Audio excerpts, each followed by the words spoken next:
Hello, recently I've been doing some testing of the OG Talon. I've probably put about 6 or 7 hours of actual airtime on this already, which makes it probably one of the longest airtime planes that I've had so far, even though I've had it for only a very short time. And that's mainly due to the fact that it can fly for a long time. So my testing was, how long can it fly on one of these 10 amp hour 4S batteries? What is the glide slope? What is the minimum current with that battery and the weight that it needs to hold altitude? And I also did a little camera test using this bubble thing on the front. Here's the first launch after putting the autopilot on. I'm still using the downslope of the hill as a crutch instead of trying to do it on flat ground. I didn't quite have the confidence. Still have the 11x7 prop on and uses about 20 amps or so to launch, but you can see it dips down a few meters as it launches out. This is from the same flight, and I just dropped the throttle down to about 5 amps to see if it could hold altitude, but as you can see it just can't quite do it.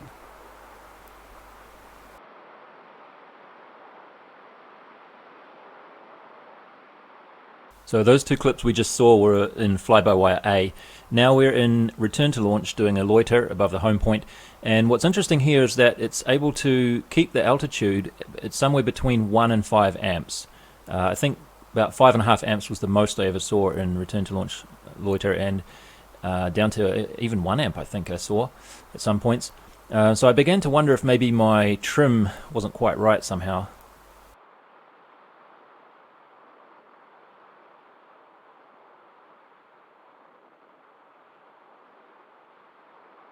This is just the landing from that flight, went without any issues. If you saw my previous video on this, you'll notice that even the first 2 flights I did didn't have any problems landing it either. It just seems to land really nicely, really relaxed and no fuss.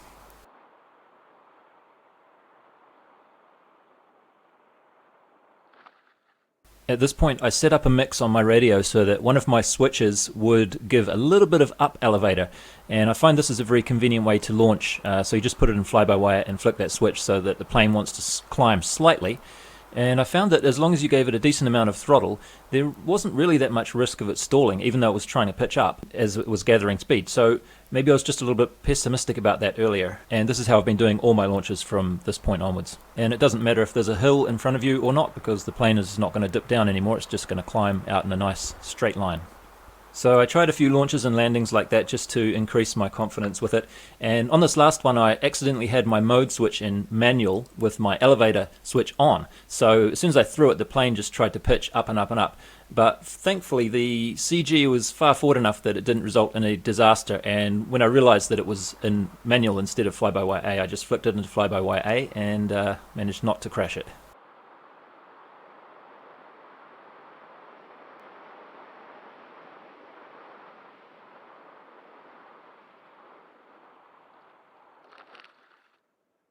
The next couple of flights were both endurance tests of the Multistar 4S 10 amp hour battery, and I did about 10 minutes of flying around in fly-by-wire A and then a little bit of return to launch loiter before setting it into auto to do the rest of the flight.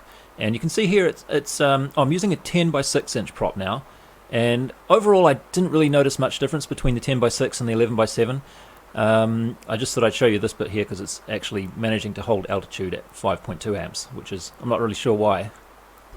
At risk of making some of you quite jealous, let me show off my enviable flying situation here. I can come home, stand here in my garage, because I realized that most of this flight path is actually direct line of sight visible from where I'm standing here.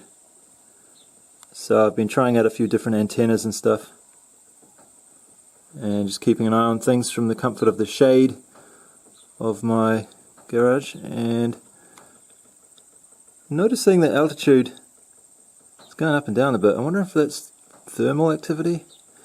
See, it's at 105, 104, and it's trying to come down. The motor's completely off right now.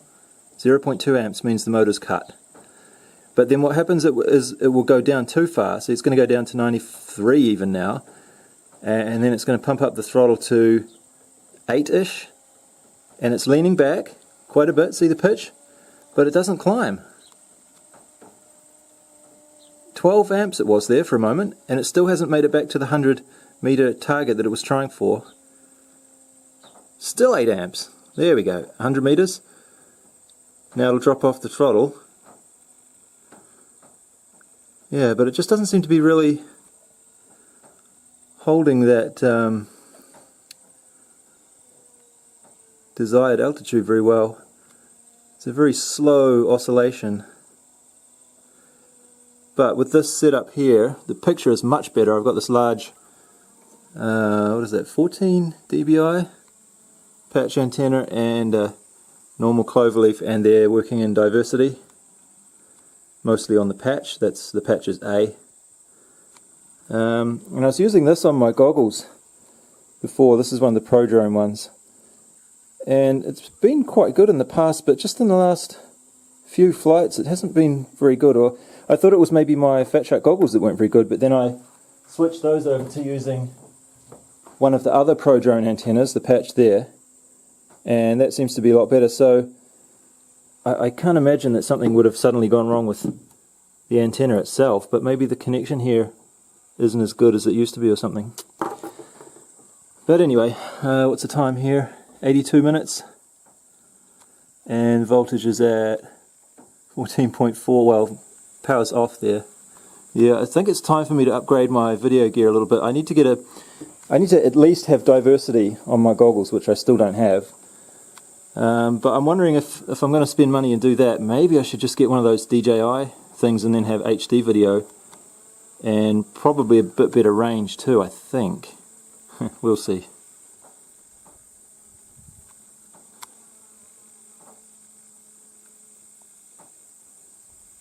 So I ended this flight when the voltage was no longer showing 14 volts consistently, and that happened to be right on 100 minutes, and then the next 2 minutes it took to glide down to the landing point here. So that's a total of 1 hour and 40 minutes under power, or 1 hour and 42 minutes total in the air. Here are the voltages of the cells about 15 minutes after the flight finished, and this is how much charge or how much energy was put back in after doing a full recharge. And in preparation for the next day, I made a 2S 4P lithium-ion pack from 18650 cells for my FPV monitor thing, because the battery on those things doesn't last very long, and the only way I could get it to run for the whole length of that flight was to keep it plugged into the wall, which is kind of a nuisance, so this takes care of that. The next day's test was basically the same, except now I'm using the 11x7 prop again, and since I've become more comfortable with launching it, I didn't bother going over to the airstrip with the hill in front of me. I just did it from right outside my house. Oh, the other thing I changed was the pitch trim in ArduPilot settings. I changed that by about 2 degrees, I think it was, just to try and make the plane pitch, or I think it was pitching down more than it did yesterday, so that it would hopefully be able to hold the altitude a little bit better, and I think it helped. It didn't really go down to 90 or 93 meters or whatever we saw yesterday. At worst, it was only a few meters away from the 100 meters target. And since I knew now that I had at least an hour and a half, or probably about an hour and a half before this flight was going to finish, I decided to get my mini quad out and chase the plane around a little bit, or at least that's what I started to do. Ran into a bit of a problem because normally what I've done in the past is I only let the mini quad go to about 500 or 600 meters away, because I know that should be fine for radio control range. And the plane is going to go up to about 900 meters, maybe a kilometer or so, before it turns to come back. But this time I thought, oh, what the hell, it'll probably be okay. So I just tried to follow the plane all the way out around the mission that it was doing, but it didn't quite turn out how I'd hoped.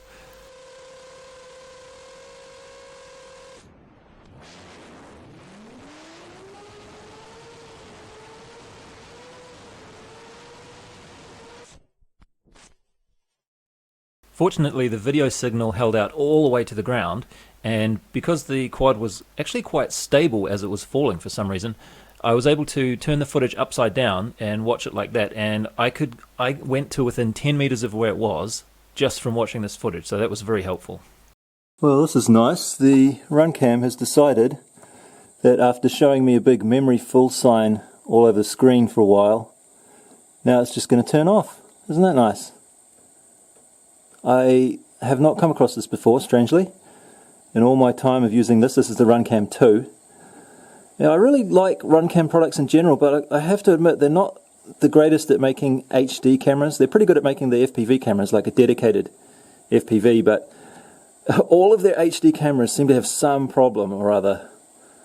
And with the Runcam 3, it just used to stop recording in the middle of a flight for no particular reason. This one I could have sworn I deleted everything off the memory card yesterday. Maybe I didn't. But anyway, even if the memory's full, it shouldn't just turn the camera off on you like this. So that's not very good, is it? But fortunately, I have enough information here just to let it keep flying. And obviously have to land it line of sight, which is what I normally do anyway. But anyway, what are we coming up on? 93 minutes? 14.0. Oh, I should probably go and land it then, shouldn't I? So it doesn't look like it's quite going to get to the 100 minutes. Yesterday I landed it at 100 minutes and it was just sort of dipping below 14.0, sort of 13.9ish. And I wouldn't do that low with some other batteries, but this one I'm pretty sure that the cells, oh there we go, 13.9, I better go and land it. I'm pretty sure that this one, the cells are quite nicely balanced, so that's why I'm letting it get that low. Plus I want to compare it with the run that I did yesterday as well. So here's the landing for that flight, at least what we can see of it anyway. It didn't quite make it to the 100 minutes. Now, like I say, this was using the 11x7 prop instead of the 10x6 from the day before. But I don't think that really made a whole lot of difference. Most likely, the only thing that was really causing this difference would have been that it was slightly more windy on the second day. And you tend to get that when you're doing these long flight tests like that. It's hard to find a period of time where it's calm for that long, especially here where I live anyway. It just doesn't really seem to happen. So here are the cell voltages after that. I think it was about half an hour later, this one. And you can see that the balance between these cells is pretty good for one of these multi-star packs. Usually after a while they start to go bad, at least that's been my experience. So versus the 9 amp hours that we put in yesterday, there's actually 9.5, and I have a feeling I might have accidentally used a different current to charge this one because it's taken an hour and 57 minutes instead of an hour and 17 like the one did before. But I don't think that would change things a whole lot. So you can see that the 11x7 prop, like I say, I don't think it mattered too much, but it certainly hasn't been an advantage much.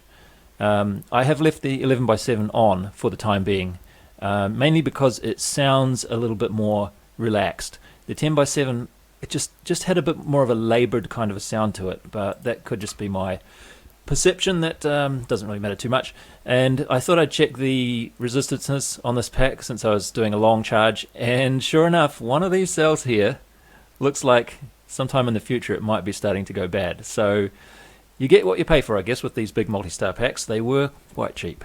So here are the nitty-gritty numbers for comparing those two flights, and you can just pause the video here, and I'm not going to go through all of them in detail, but you will notice that the 10x6 prop seems to have an advantage all the way across, and I'm pretty sure that this is just due to the wind being slightly stronger on the second day. It wasn't much, but it was noticeable. And on a long flight like this, that slight difference can add up. Consider, if you will, if you're flying a helium balloon and you let it go and there's a steady wind of say 5 kilometers an hour blowing towards the north. After 1 hour that balloon will be 5 kilometers away, right? So that also acts on your plane. Even if your plane's flying in roughly the same area for 1 hour, just going round and round in circles, it's still flying in a stream of air that's moving 5 kilometers to the north. So to cut the waffle short, if we look at the kilometers traveled difference of 7, which is that number and that number, and you consider how many hours it was in this airflow, and then you ask the question, was it possible that on the second day the wind was 4 kilometers an hour stronger than the day before? I would say yes, it definitely could have been. And that's probably the best I'm going to be able to do for this kind of a test, because like I say, the calm weather days are not all that common and they don't last for very long even when you get them. Now, speaking of calm weather, I also wanted to do a glide slope test for which I need really the calmest weather possible, and the weather forecast looked pretty good on this day, so I started early before the wind would have a chance to pick up, and I wanted to do a glide slope test in these conditions. Unfortunately, although it was extremely calm at ground level, I found that when I got up to about 120 or so meters above ground level, which is where I usually do the start of the glide test from, there was actually a bit of wind up there. As you can see, we're doing like 5.5 amps or so current, but we're only making headway at 40 kilometers or so ground speed. So this is doing the measurement of the glide slope coming back from that direction, and to cut to the chase, it was about 12.5, But as you can see, the speed settling about 53 kilometers an hour, which is actually faster than we were going with throttle in the other direction. Sorry, my mistake. It looks like the ground speed is settled out to about 43 kilometers an hour just as we pass over the home point. But that's about as fast as we were going with 5 amps of throttle in the other direction. So we have to take that measurement with a grain of salt, I think. So I decided to do a glide slope test in the crosswind direction to kind of annul the wind speed, but you can't completely annul it, because when you're gliding crosswind, then you have to aim a little bit different. You can't just point the front of the plane directly at the home point, which sucks. Anyway, the outcome of that one was a glide slope of 10.6. So I would estimate, considering all of what I just said about the wind speed, the still air glide slope of this plane at this weight, 2.4 kilos or so, would be about 11. And this is just the landing from that flight.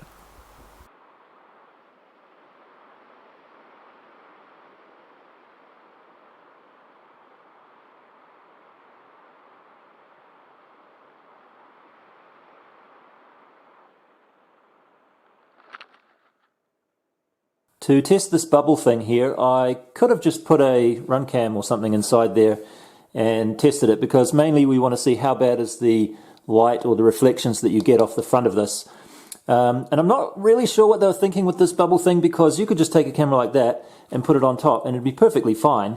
So I'm guessing that maybe the point of this was to protect a gimbal from the wind, because if you have a gimbaling camera up here with a GoPro or something, it catches a bit of wind and sort of gets pushed around maybe. So perhaps that was what the purpose of this was. And just by coincidence, I had actually bought this little DJI Osmo Pocket, which has a little gimbal on there, and it seems like just the right size to fit in here. So I put a little piece of foam in there, just sort of jammed it in and tacked it into place with a little bit of Yoo-Hoo Pour, and I put some of the soft breather fabric on there with the rubber band, and just laid the DJI Pocket on there with another bit of breather fabric at the back for a little bit of softness on the back.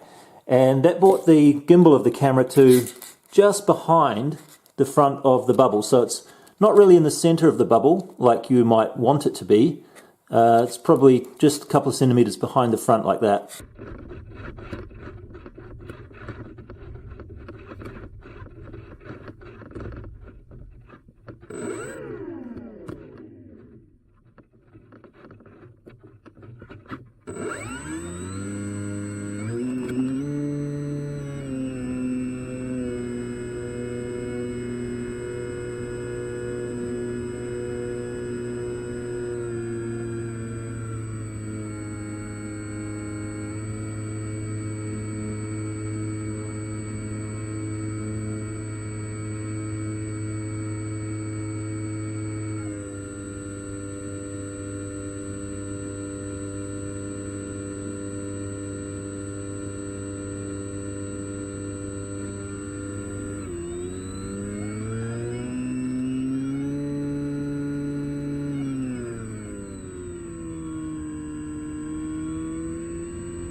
So one of the questions regarding this bubble, or one of the problems with it, is that it's going to get scratched after a while.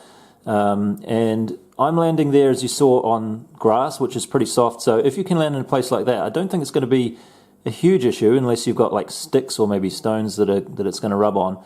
But I got away with not any damage that time, except for this little scratch here, which hopefully if I hold it in front of the shadow, there's a little scratch there. But that's on the inside, and it happened from the edge of the camera here, which sort of thumped forward there because I wasn't able to flare for that landing in the way that I was hoping for. So that's another way it could get damaged, not just from the outside. Regarding this cover being a little bit weak and breakable, you'll see that I have reinforced it with some carbon strips there and a little bit of packing tape on top, so I don't catch my fingers on there because there are little sharp corners on them sticking up. So other than that, I've just been very careful as I take it out, and I put little marks on here so I can see where this piece is underneath, because that's the other weak point. So rather than grabbing it here and pulling it up, I'll try, if I can, to kind of pull it a little bit more carefully like that. Or once you get the back up, instead of pulling it up, just pull it out backwards like that, and it'll be a lot less likely to break, I think. So that's okay for me. Hopefully I can just keep doing that and not break it. I've been using these screws at the front and the back, which is what they give you in the kit, to hold it down. And at first I thought that would be super annoying, but because I'm doing everything quite close to home and I have my garage in my house right here and my screwdriver, it actually has not been very annoying for me. But it might be if I had to like pack everything up in the car and remember to take my screwdriver, which I'd probably forget. In my last video, I don't think I really looked at what I've done on the build here, and that's because it's a bit of a mess and it's also nothing special. But just to have a look, we have the ESC and the VTX in the back, antenna just sort of jammed into a little bit cut out there. I have an airspeed sensor in here too. It's connected up and it's ready to go, but I haven't mounted it out. I'm going to put it out on the wing here somewhere probably. That'll be the next thing I'll play around with. Omnibus F4 Pro in there, and then we have the receiver antennas like that, and the GPS must be here somewhere. What did I do with that? Oh, the GPS is just stuck with double-sided tape on the bottom of that, and it's about to fall off, so I should probably do something a bit better than that. But that's the whole build. Yeah, nothing amazing. The run cam plug comes out this little hole there. So that's all I have for you for now. I think the next step that I'll do is get rid of this bubble, chop the wheel holding thing off the bottom, and basically make the nose look a bit more like a mini Talon nose with a flat platform on top. Haven't really decided exactly what I'm going to do there, but probably something like that. Regarding how this plane flies in general, I find it very comfortable for some reason. It could be just that it looks like the mini Talon and I'm used to that. But it is also very, very forgiving, I find. You can slow it right down before it stalls. And you might have noticed when I was flying there with the gimbal footage, I was turning it around in a fairly tight space close to home, and I wasn't really going very quickly. But it doesn't seem to do anything nasty on you. And in particular, it's very, very easy to land. So even at the 2.4 kilos or whatever it was, it never really has any difficulty landing like exactly where I want it to. That last flight with the gimbal on there thumped down a little bit heavily because I put the gimbal on the front there, of course, but I completely forgot to adjust the CG for the slightly extra heavier camera. So the Osmo Pocket weighs about 120 grams and the run cam is like 75 or something like that. So there's an extra 50 or 45 grams or so on the front, and I completely forgot about it. The CG, by the way, I've been placing the CG at 9.5 centimeters back from the leading edge, which is slightly further ahead than what I saw on RC Groups, which was 10 centimeters. So it might have been a little bit heavier, nose heavier than it needed to be anyway. But that, for me, seems to be a pretty good place to have it. Anyway, that's all for now. Thanks for watching.